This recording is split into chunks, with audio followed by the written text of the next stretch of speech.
Hey everybody, welcome back. Hope you all had a great weekend. I know I did. If you were busy over Valentine's Day on Friday, I did post a new video review of XTZ's bookshelf loudspeakers. I will link to those in the description below if you missed that.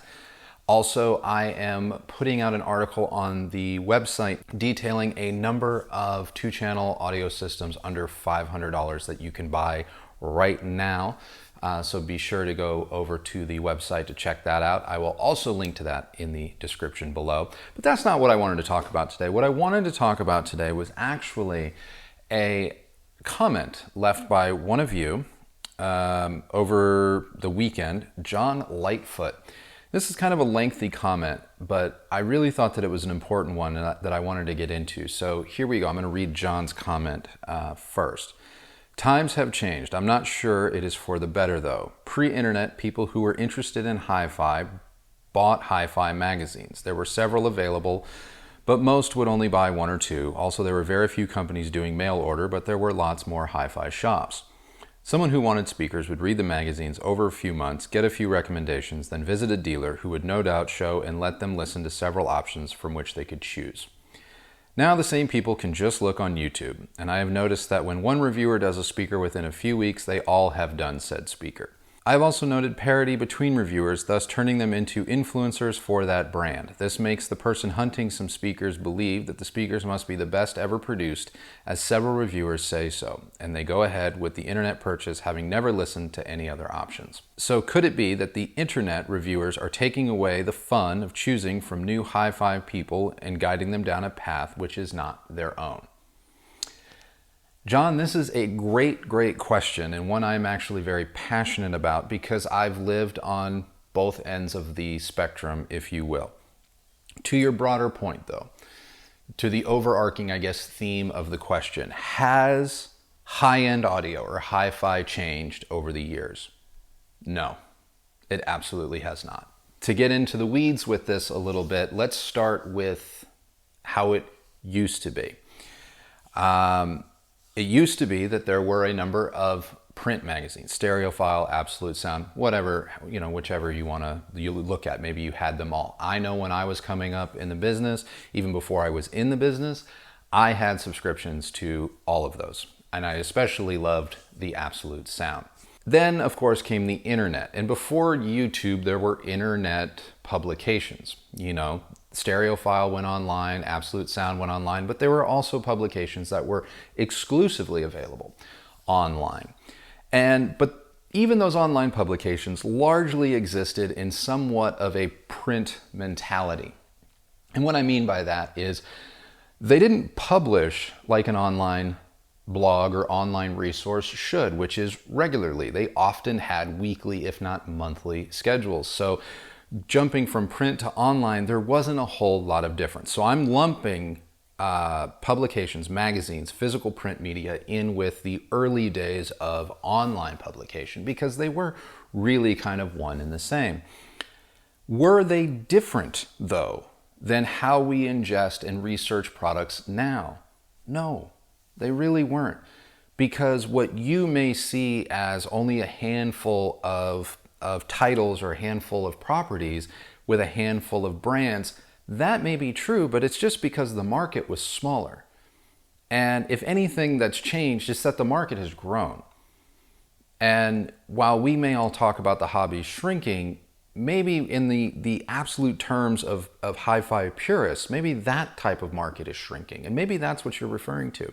But on a whole, the AV space has grown. But I don't want to get too far ahead of myself. So it's not that print was at a higher standard, because let's face it, and this is absolute truth, let's face it, there's no school. There's no I'm going to go to audiophile reviewer school.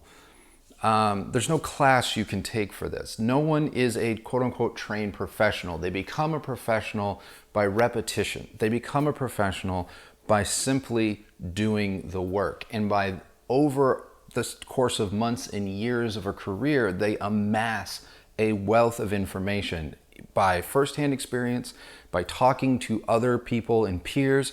And it's through all of that that these people amass a credibility, if you will. And that's important. That's very important. I am not discounting that. But that pedigree or that trust isn't built just because someone is in a print magazine.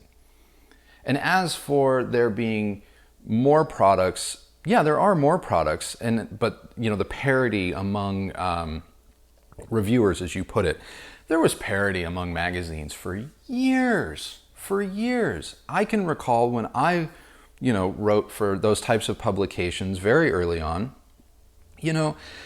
everyone was clamoring for the latest Wilson audio. You didn't have a December issue if you didn't have the latest Wilson speaker, if Wilson put out a speaker that year. And so it was totally parity, because if Stereophile had it for their June issue, then Absolute Sound wanted it for July. And in reality, a lot of times it was the same speaker that was just making the rounds from writer to writer, because there's only so many products that a brand can pop off as show stock or write off as a loss, because there's a real chance that these are going to get damaged in shipping, these are going to get lost or stolen or whatever. So everyone has show stock, everyone has like media stock, and there's only so much to go around. And so as a result, you may have seen it as, people weren't writing other people's coattails, or this, it wasn't like I was getting flooded with the same review across all the magazines. You were, it's just lead time and an inefficiency of scheduling and a lack of product availability made it seem like you weren't. But in reality, the same game that's played today was played 20, 30, 40 years ago. It just maybe looked a little different because of inefficiencies and time, not because the system or the people or the intention was somehow more pure. Make no mistake about it. Stereophile, Absolute Sound, any HiFi website or blog, and even this channel, no one is doing anything.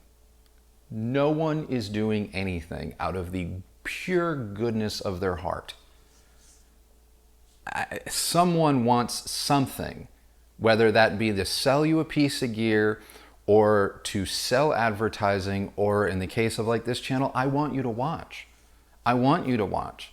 And I want you to watch, and I want you to sit through the ads, because that is how I earn pennies for my time. So yeah, but I want you to do those things. I'm trying to create content that you find agreeable or enjoyable that you'll want to watch. So it's not that because something was in a magazine 30 years ago, it should A, be considered more reputable, or B, it should be considered better or different than how things are today, because that magazine had ads to sell. Those writers only wanted to talk about things that were going to push subscriptions. And let's face it, there were certain brands that got that done. But as far as like everything else, like, yeah, you'll see a reviewer that will say review a loudspeaker. And if that loudspeaker hits, then there's a very real chance that other people will jump aboard that, because they want that return on their time investment as well. But it's not really different than what magazines did 20 years ago. And it's not really different than what online home theater or audiophile publications did when those first came out and onto the scene. And so high-end audio, audiophile, HiFi, whatever phrase you want to use to wrap it all up, it's the same as it's always been. It really is.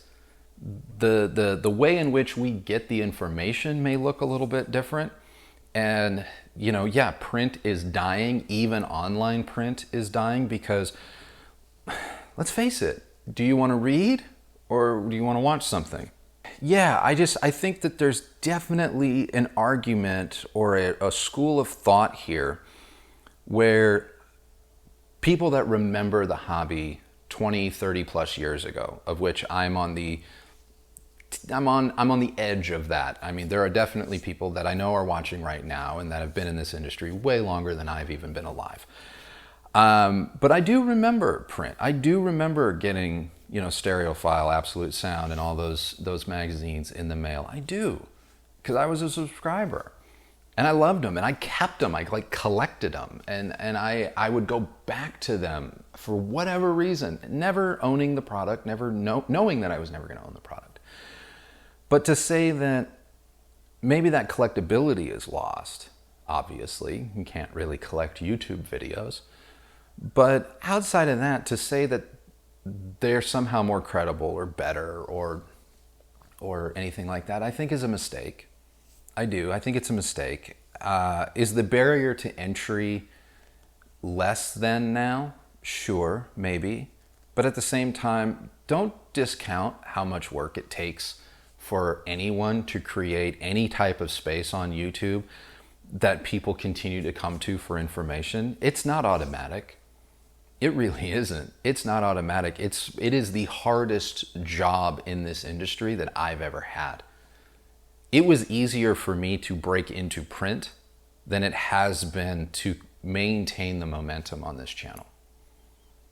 Full stop. No bullshit. That is a true statement. It was easier for me to break into this industry with almost zero experience at 19 years old than it has been to maintain the growth of this channel. And I wrote reviews for 12 years, 13 years before ever making a video. And yeah, and even when I wrote reviews, people would say, "Oh, you're a hack, you're this, you're that," and it's just like, and that's another way that it hasn't changed. It's the way that it's all the same. The format has changed, but the information, the people bringing it to you, the way in which people bring it to you, it's all the same. If anything, there's just fewer gatekeepers, which enables more people to pursue this hobby in a way where they get to share that information. What used to be the letters section of a publication is now a YouTube channel for somebody, or is now YouTube in general. It's up to you, the viewer, to decide, is this a person that I trust? Is this a person that I want to subscribe to and invest my time into? And that's all. Same as, is this a magazine I want to support? Is this a magazine I want to support with subscription? It's all the same. It's all the same. It's not different.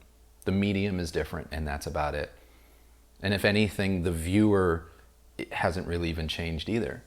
The same people that read are the same people that watch.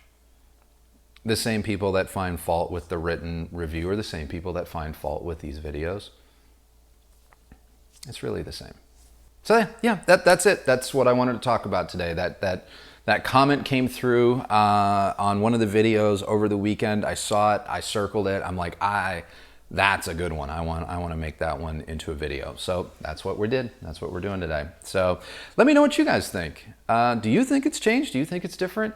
And obviously the ways in which you buy products, that's notwithstanding. We are talking purely about the hobby and how you investigate, research, enjoy, and otherwise interact with it. That's what we're talking about. Obviously, the way you buy stuff has radically changed. But yes, let me know in the comments below. And of course, again, new review was posted on Friday. If you missed it, the link is in the description below. It's a good one. I think you guys are going to be very interested in it if you haven't checked it out already. Also visit the website for the new post going live today as well. And as for the rest of it, you know the drill. The only person that has to like the sound of your system is you. So happy listening, everybody. Thank you so much for watching, and we will see you on the next video. Bye.